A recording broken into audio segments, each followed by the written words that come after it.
we're simply bridging the gap and facilitating the scheduling for the individuals in order to connect.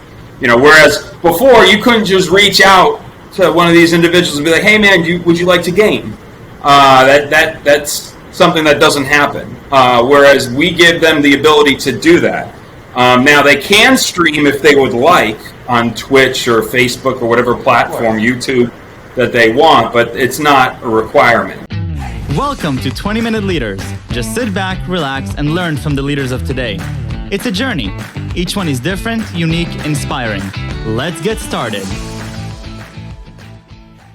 This episode is powered by J Ventures, a community-driven VC fund in Silicon Valley, in partnership with Lomitech, and sponsored by Homeward Ventures, Hippo Insurance, Upwest, Hillel at Stanford, Leap, and Birthright Excel. Welcome to 20-Minute Leaders. Let's talk about celebrities and fans. Meet Carl Padilla, owner and CEO of Celeb Gap. Carl created Celeb Gap as a way to bridge the gap between celebrities and their biggest fans. On this platform, Carl has created a way to be able to send an amazing gift or give yourself a unique moment with a celeb of their choice. From actors and musicians to reality stars and authors, Celeb Gap makes it easy to connect with just a press of a button. Carl Padilla, welcome to 20-Minute Leaders. How are you doing? Doing good. Excited. Are you ready to talk about entrepreneurship and leadership? Yes, I am. All right, we're going to talk about a subject that I really am interested in, which is, social psychology. And this is how I put it, because you're talking about audience, fans, and their interaction with celebrities. And it's an intricate subject because this is not a normal, relationship that people would have in their daily life. Often, me as an audience, I look at celebrities as different forms of even humans sometimes. And I'm really curious to hear how you're leveraging technology and your platform to bridge the gap and to, get a win-win situation. And so, Carl, tell me a little bit about your background, your upbringing, and what led you to start Celeb Gap.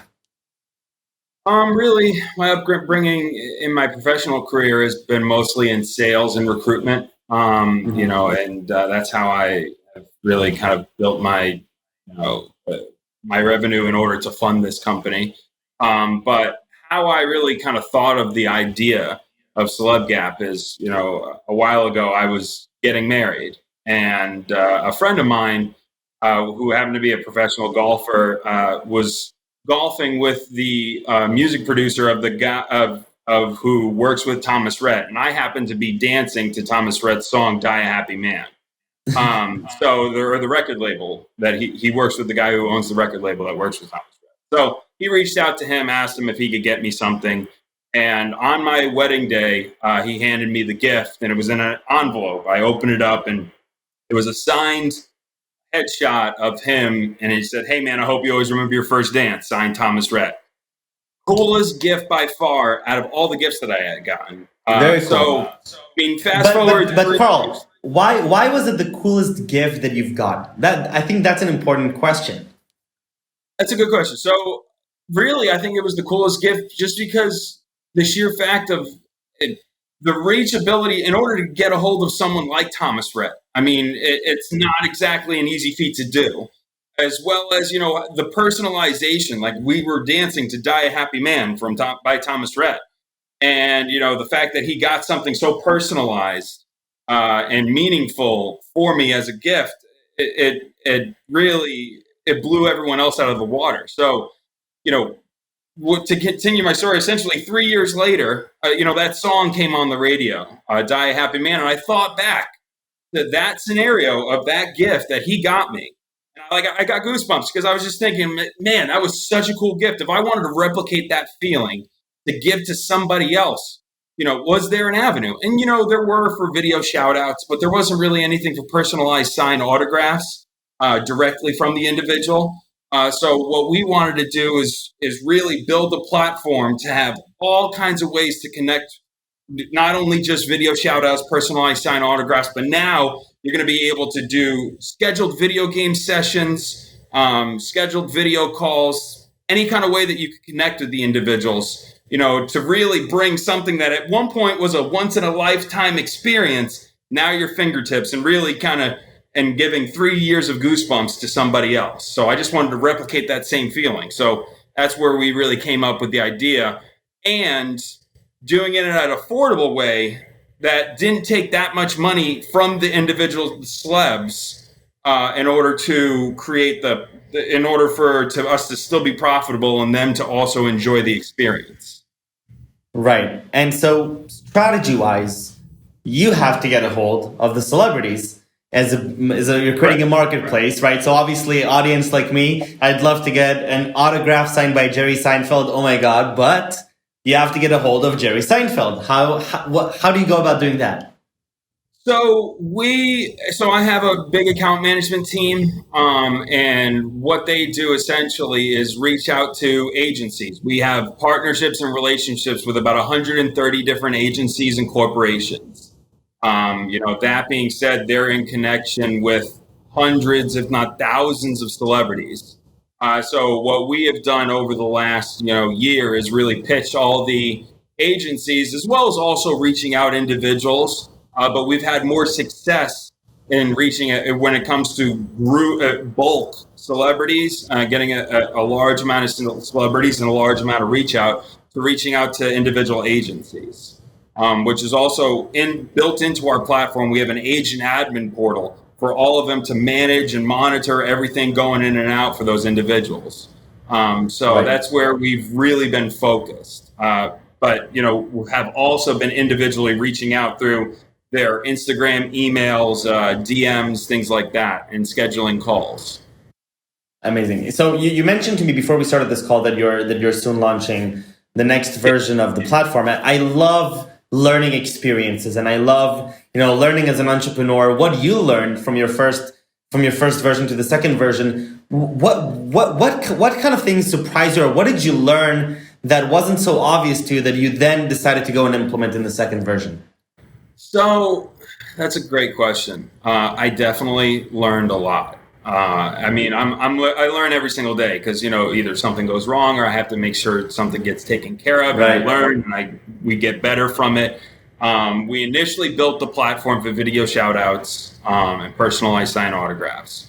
We realized very quickly that it was successful. We were doing well, but it wasn't really setting us apart from people like Cameo and whatnot.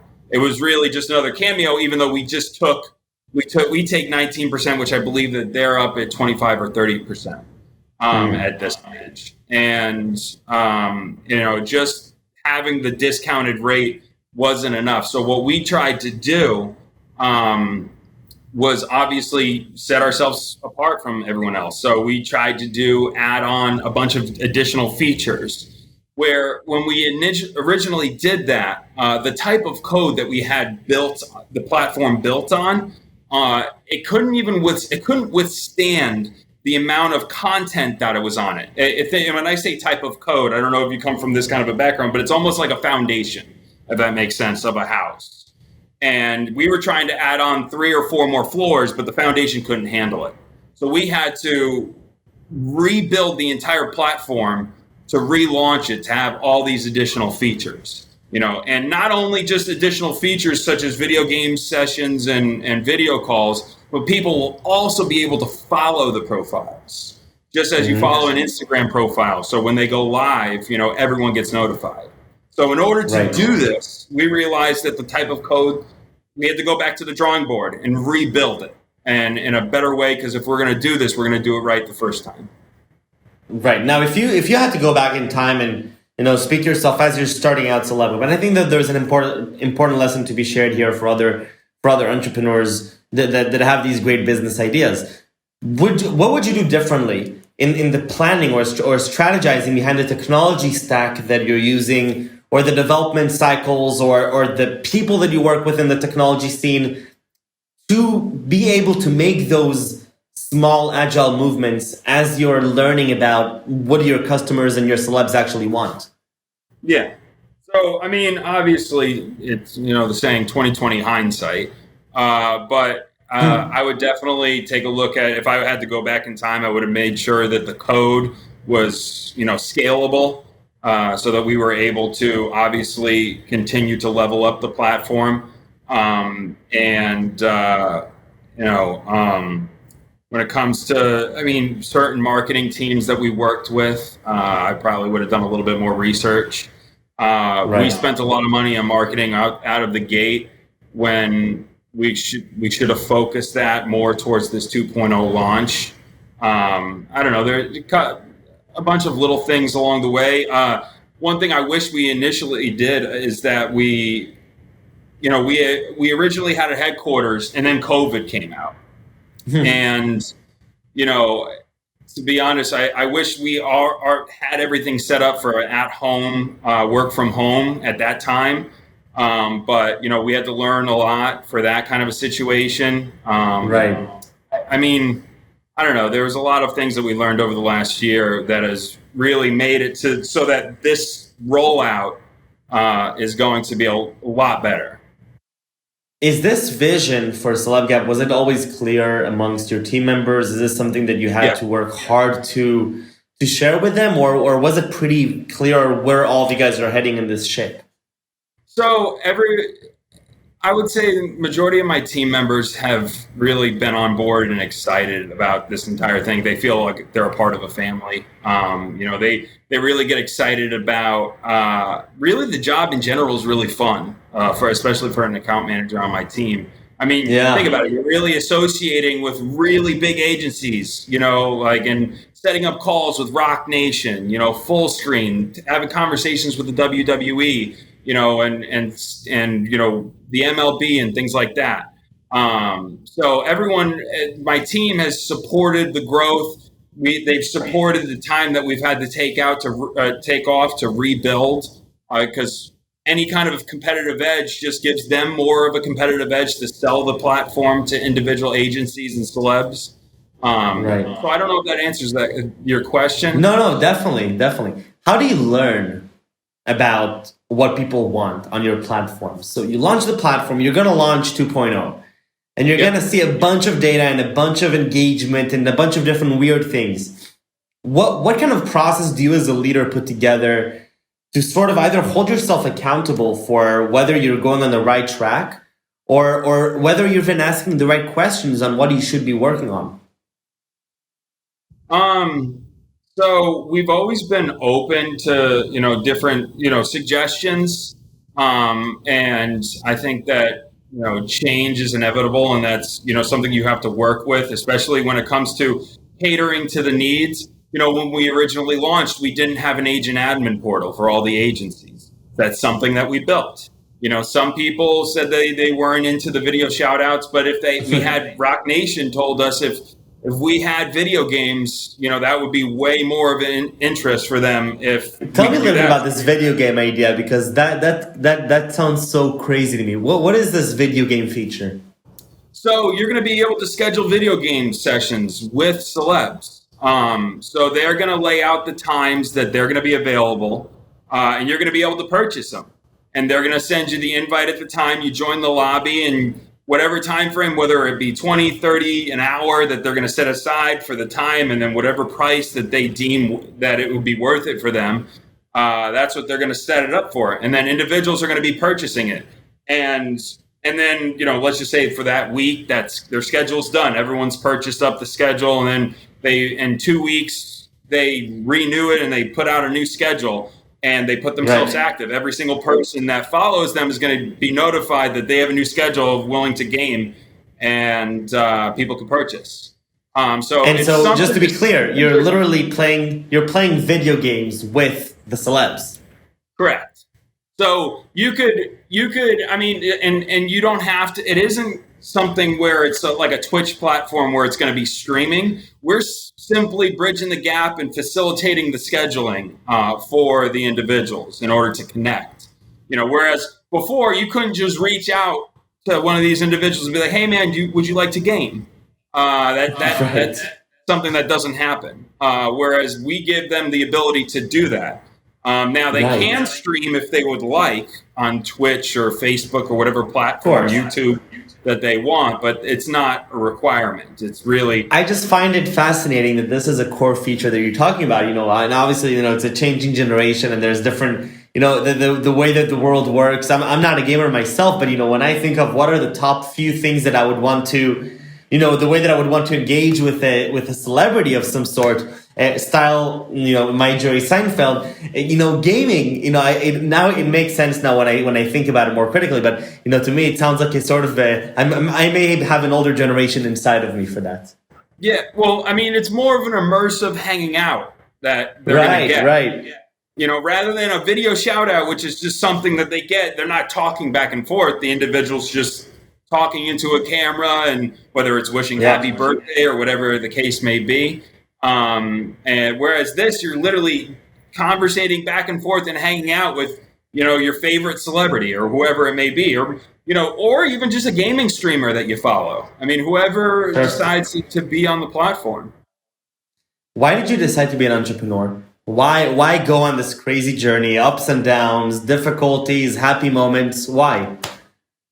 I would definitely, it's probably one of the toughest things that I've ever embarked on. You see these individuals that are crazy successful, and you realize that, they're not like bionic beings, or have any kind of special powers, and they're living incredible lives and they're successful. And so I don't know, it's something that I wanted to embark on and also be one of those individuals. And also I thought it was, I truly wanted to bring the same feeling that I got from that experience to other individuals. As I mentioned, you can't just reach out to someone and say, hey man, would you like to game? That doesn't happen. So being able to bring that experience to people, whether it be for gifts themselves or whatever, that would bring me joy to see something like that come to life. So something that you created, and people that supported it and people that are a part of it, it's a different kind of feeling. Than obviously, working for somebody. Do you think that you would still be an entrepreneur if you didn't have that magical experience of receiving this gift that opened your eyes and gave you this aha moment? So, in other words, I'm asking, is entrepreneurship an innate part of you, or is this something that you now feel that you're forced to do, or not a force, but you're empowered to do because you've had an aha moment that now you cannot sleep at night until you enable in a scalable way many others to have that same magical experience that you've had? So you said, do you think I would still do it? If you would still be an entrepreneur in another venture, or whether this entrepreneurship was almost forced on you because you have to now solve this problem that you've discovered yourself. I think I mean, it's a very unique idea that I've embarked on. I don't know if I would go into the tech industry again. If I was to embark on another venture, because the tech industry is definitely, it's a difficult one. Because obviously, coding and, errors that pop up and things like that. But I still would say that I've enjoyed this experience. It's, brought a lot of joy to me as well as my team and other individuals. So I would say, yeah, I would jump into it, but I don't know if I would go back into the tech industry.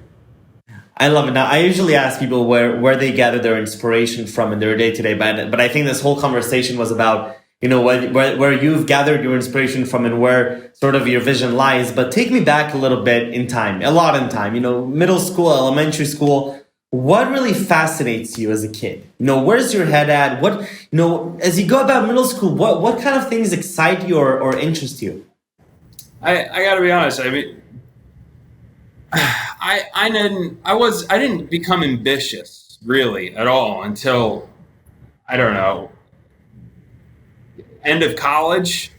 So like in middle school, that didn't even come to my head. Like I wasn't even thinking about what I was going to do, or if I was going to be a business owner or anything like that. I mean, I think life changes, help you make decisions, and, things that happen to you or how well you do in certain things that, pique your interest in others. So like when it comes to middle school, I was just working, thinking about sports, video games with kids. I wouldn't say I was, thinking about being a business owner back then. Got it. And if I were to ask different people around you, whether it's your colleagues, your employees, the different celebrities, what are some words that they would describe Carl? What would they say? Driven, self-made, loyal, empathetic, courageous. I love it. I would say mostly would be driven, confident. Very, very cool. Carl, I really want to thank you for the time. I love hearing different journeys, and I love hearing different entrepreneurial journeys, especially those that come up because of those personal moments. And I wish you best of luck with the new launch of the next version of Celeb Gap, and trying it out myself. And I, like I said, I think it's a fascinating world, bridging these two worlds, the audience and fans and the celebrities and the whole social interaction that is now being made possible because of technology. I think it's just fascinating. So thank you very much. Best of luck, and stay safe and stay healthy. Thank you. You too. Appreciate the time. Thank you.